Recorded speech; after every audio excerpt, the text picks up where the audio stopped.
That's Gladio. And now we've got this sad 80-year-old man who you Yeah. say, and how do you know that he was part of Gladio? Yeah, well, so it's been reported on a few times. Like we know his history. Like he was a British neo-Nazi. He's been associated with a lot of the same people that you would expect. And I'm not probably not the best person to talk about that. I've operated a lot on William Ramsey's book, Global Mm, Death Cult. I want to He read that. really did a good job Yeah. about kind of laying that timeline out. But ultimately, the bottom line is that David Myatt was a National Socialist. He was a Mm, revolutionary National Socialist. He believed that we couldn't that regular politics and protests and stuff weren't working, and that we needed to find a better way to ensure that National Socialism had a chance. And so his idea was to create a satanic cult and convince people that we needed to infiltrate specific communities and do all of hmm. these things. But in fact, he was targeting things that would help his National Socialist goal. So it was, in my opinion, really just a front, right? A way to form a cult around a political agenda that he cared about. Hmm. Um, so that's my opinion about, and I'm sure that this is a really vague, shadowy topic. Right. Like there's a lot of people who will come in and, I've even had, we were talking about this on William Ramsey's podcast actually, and had a bunch of Niners on Twitter arguing back and forth about, the lore around it. And then you have people like Myatt who go and try to like change history and try to like put out information that paints a different picture, and you can't trust him, obviously. Do the So who do do you the trust? like the newer people of this cult, do they agree with him? Do they say he's the guy No. who started it? They don't. Well, yeah, he started it Okay. 100%. But there's another guy who came into the picture later named Joshua Sutter, who's a little bit more of an intriguing character because we actually found out in 2021 that he'd been an FBI informant for 20 years while Wow. he infiltrated this cult. And the problem is that you might think, okay, well, like with the Mells, or maybe no big deal if he was using it to honey trap them, and it kind of like try to a lot of times that the FBI will put people like that into positions where they can wrangle control of the group and Mhm. then steer it in a different direction, right? But the direction that Joshua Sutter steered O9A was towards a way more violent and even pedophilic kind of What the hell? direction. What the hell? So, As a Fed, like well, bringing it there? so it's a very long story. It's actually really funny. I'll send you an article about it later that was written by a guy named Nate Thayer. And it was actually, he exposed the link between these guys in North Korea, um, which is a Wow. long, long, You didn't crazy, expect weird that. story with a Shakespearean twist. Like his girlfriend tried to poison another white supremacy leader. It's Wow. just crazy. Okay. But basically, Joshua Sutter had a history of trying to control white supremacy groups and trying forming his own cults too. He's formed like a Kali kind of Hare Krishna sect of his own right before this. And so, Wow. yeah, so the whole time he was an FBI informant. We found this out. Nate Thayer's article came out in like 2013, I think. Hmm. And at the time, he didn't know that, even though there had been rumors of it. Now in 2021, we have court documents proving that he's been an FBI informant for all these years. Hmm. And it really created quite a fuss because people were like, how did the FBI let this guy publish Right. terrorist literature? Because they were paying him. And they were paying him like $100,000 a year or something. And Sheesh. then he was operating this publishing group called Martinet Press and What? using that to publish all of this terrorist Oh propaganda. my Lord. So really, the feds were indirectly funding this cult leader who was, steering the O9A into this really disgusting, depraved territory, as if it weren't bad enough.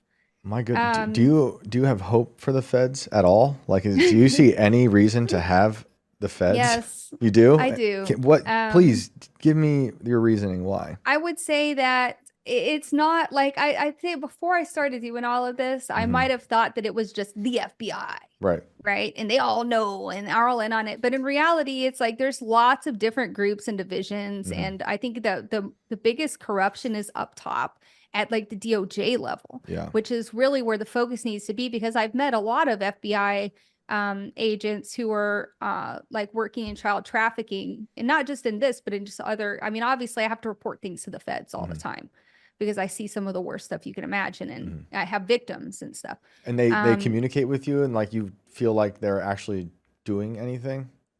well, I mean, I'm not like in communication with them, but I've seen them making arrests, So that part's good. you And know? then Yeah. arresting evil Yeah. people who are hurting children, Yeah. which is like, I'm all for Exactly. that. I And I've just, talked to them and I've talked to people who, when you talk to some of these guys, you can tell like they want to see these guys go to jail and they mhm. hate them as much as you do, Yeah. right? Everybody wants these nasty, nasty child abusers to go to jail. But I think that's also the child trafficking side that I've worked, human trafficking and child exploitation side that I've worked with is Mhm. probably a lot different from like the DC Domestic Terrorist Task Force or Right. whatever, I just you know? worry that the cons outweigh the pros with these agencies. Like, obviously, I want Yeah. some help with taking these people off the streets and hurting. But I Mhm. mean, you're talking about $100,000 a Right. year, perhaps, going to certain of these people. You And know? we see what the CIA's done. Yeah. You've read Chaos, you read Poisoner in Chief. They do a lot of bad Right. stuff. And a lot of it, Well, unfortunately, is on us. let me add some nuance to the whole confidential informant thing, Mm, right? Because like Joshua Sutter, for example, being paid all this money, I think that the problem, I don't think that the FBI was like, here's some money, go publish terror literature. mhm. I think that's a misunderstanding of how these programs work, because I think how it works is like they can pay somebody to be an informant and they'll pay criminals to do it, right? Because they're Mhm. just looking for information. Yeah. And so I think that what they might do is turn a blind eye to some of the things the guys are doing because they're giving them good information, right? And so there's this like incentive for them to ignore some of the crimes that are being committed so they can continue to get information that will help them make arrests. But again, in this case, this is a very clear example of like the pros did not outweigh the cons, right? The means didn't justify the ends. You created a monster. Now we've got this 764 cult that's out there abusing kids, Right. and all of that stemming from this guy that you paid 15 years ago to give you information on Atomwaffen division is what it Right. was. Mm. And he actually, Joshua Sutter, he was the informant who collapsed the Atomwaffen division Hmm. and resulted in a lot of arrests in the neo-Nazi communities, right? So they did get something out of it. Just But how the much thing had to is, what happen to were get they, there? yeah, like what blind eye were they turning to what he Mhm. was doing? And were they looking 10 years ahead into what the future consequences of that might be? Personally, I'm of the opinion that we should transfer the funding from the FBI's, some of these other domestic terrorism branches where they're doing these really complex operations and put them towards child exploitation. Mhm. Because I think that once you start looking at it from a child exploitation point of view, you find that a lot of it overlaps, right? And I think that there's a lot of good people in the bureau who really do want to make a change and make a difference, but they're Mhm. not funded enough. They're too busy funding investigations into grandmas who were in the Capitol on January That's the 6th. thing. That's the other thing. It's like they're being weaponized against normal people for the most part, and not actual satanic people. And when I say satanic, I'm curious what you think. When you talk about these satanic cults, do you think they actually are satanic, or are they doing it because it just the aesthetic of it?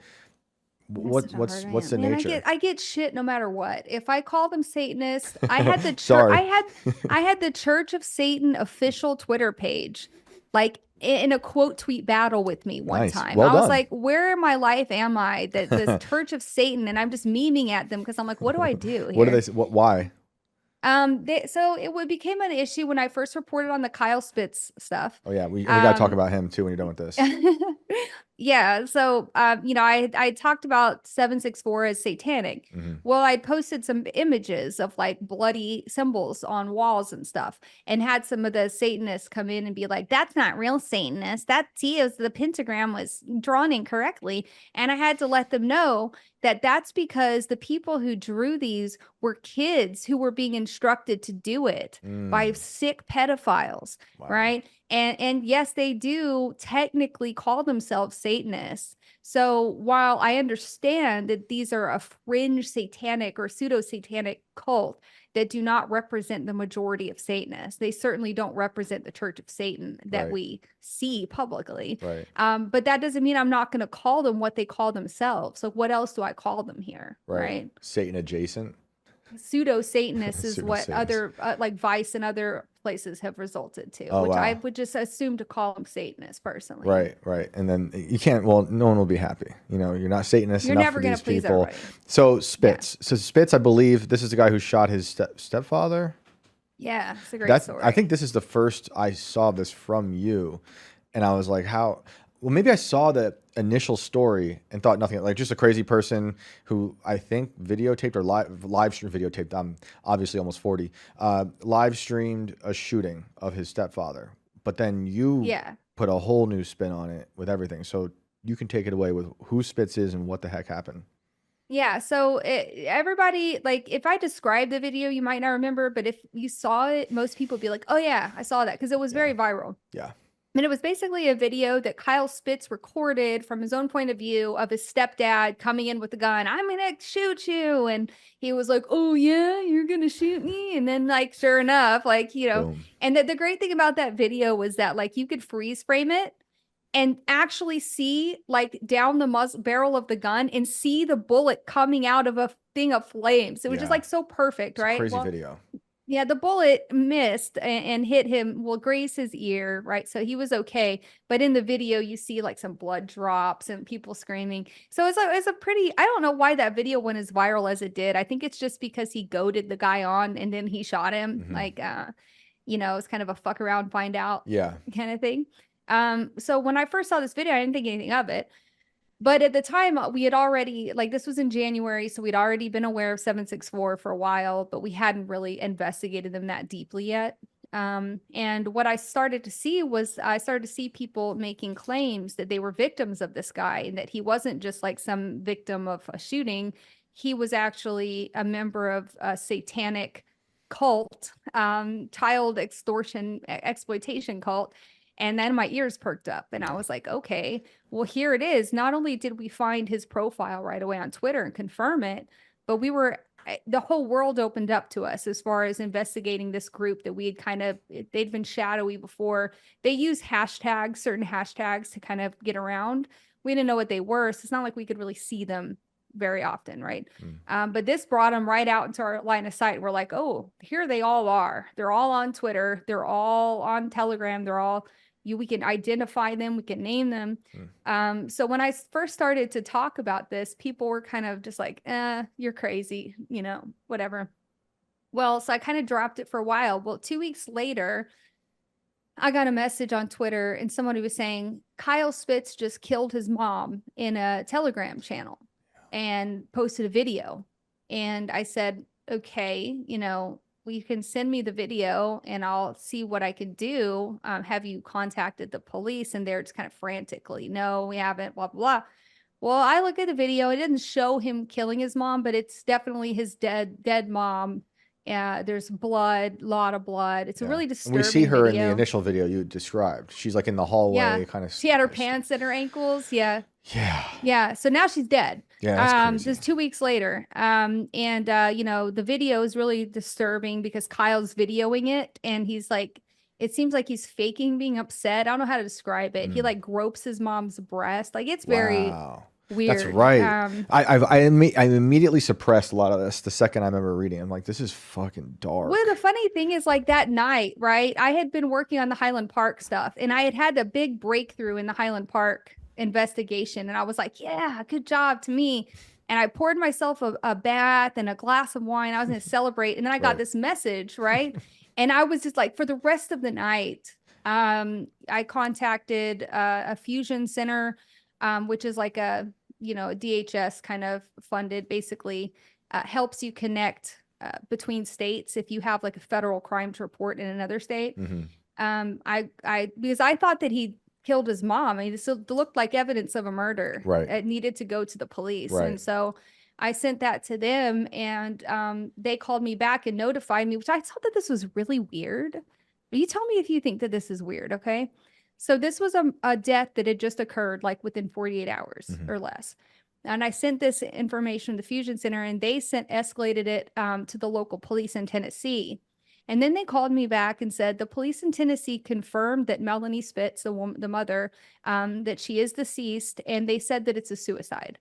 That's weird. But it only been 48 hours, and I was like, first of all, it didn't look like a suicide, Right. right? Like, And I wonder why, you know, like he which filmed is himself. weird because there was Did he film himself? You said you didn't see him in the video shooting her, right? no, I didn't see anything. No, I didn't see anything, but there was blood, like an insane, an unsurvivable amount of blood. Oh, wow. But And he's filming he the was moving the aftermath. body. He had blood all over his hands. It looked like he Right. tried to wipe his hands off. There were, yeah, What did they say very beyond that? Did you know, suspicious. like, beyond that, where was the gunshot wound? What happened? Well, they didn't tell me anything else, but I remember saying to the guy, that's kind of weird because like it's only been, you said it's been less than 48 Takes a little hours. So while it to doesn't get seem like back. there's been enough time for the police to have conducted an investigation. It doesn't seem like they'd just be telling random people that.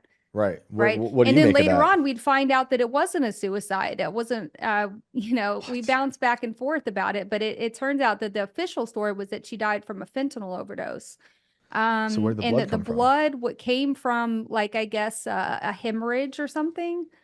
Wow. It very suspicious. And Spitz is where, like, after But they that. told me suicide. Like the police told me that, which I thought was very strange. I'm with sorry. that Like, it didn't end up being the official narrative. but the son, like, where is Mhm. he after all that?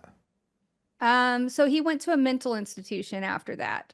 Oh, But at the time, we were still trying to get the police to listen to the feds, right? To listen to the victims and to try to investigate the fact that he was part of this child abuse network.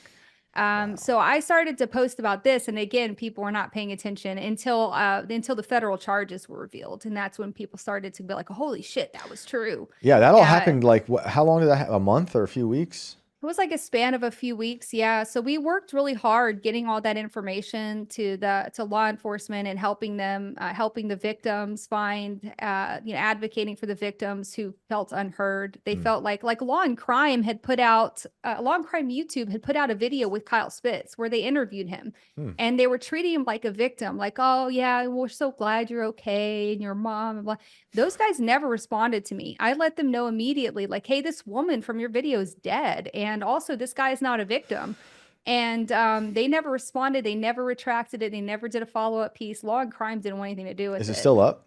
Yeah. Whoa, that's You would interesting. think that, like, if you did an interview with somebody like Yep, that and their mother was 100%. involved, and then I messaged you and it's like, "Hey, this woman is that you were talking to is Yep, dead, it literally and her happened. son's under investigation, Yep. and you're Law and Crime." I Like, when I was writing this story about the serial killer, I reached out to a mother of one of the victims. Well, actually, she was this girl was found dead on the graveyard on the beach with all the other victims, but for whatever reason, she has not been identified as a victim, although she was strangulated, like the hyoid bone broke. yeah. And so I'm talking to her mom, and then a few weeks later, her mom is stabbed over 200 times to death by her other daughter. So I'm like, well, that's insane. The daughter went and snapped Yeah. and stuff. So yeah, I mean, that That's changed the whole sad. trajectory of that story. Yeah. You know, now obviously I want to update all of that, so it's very bizarre. Yeah.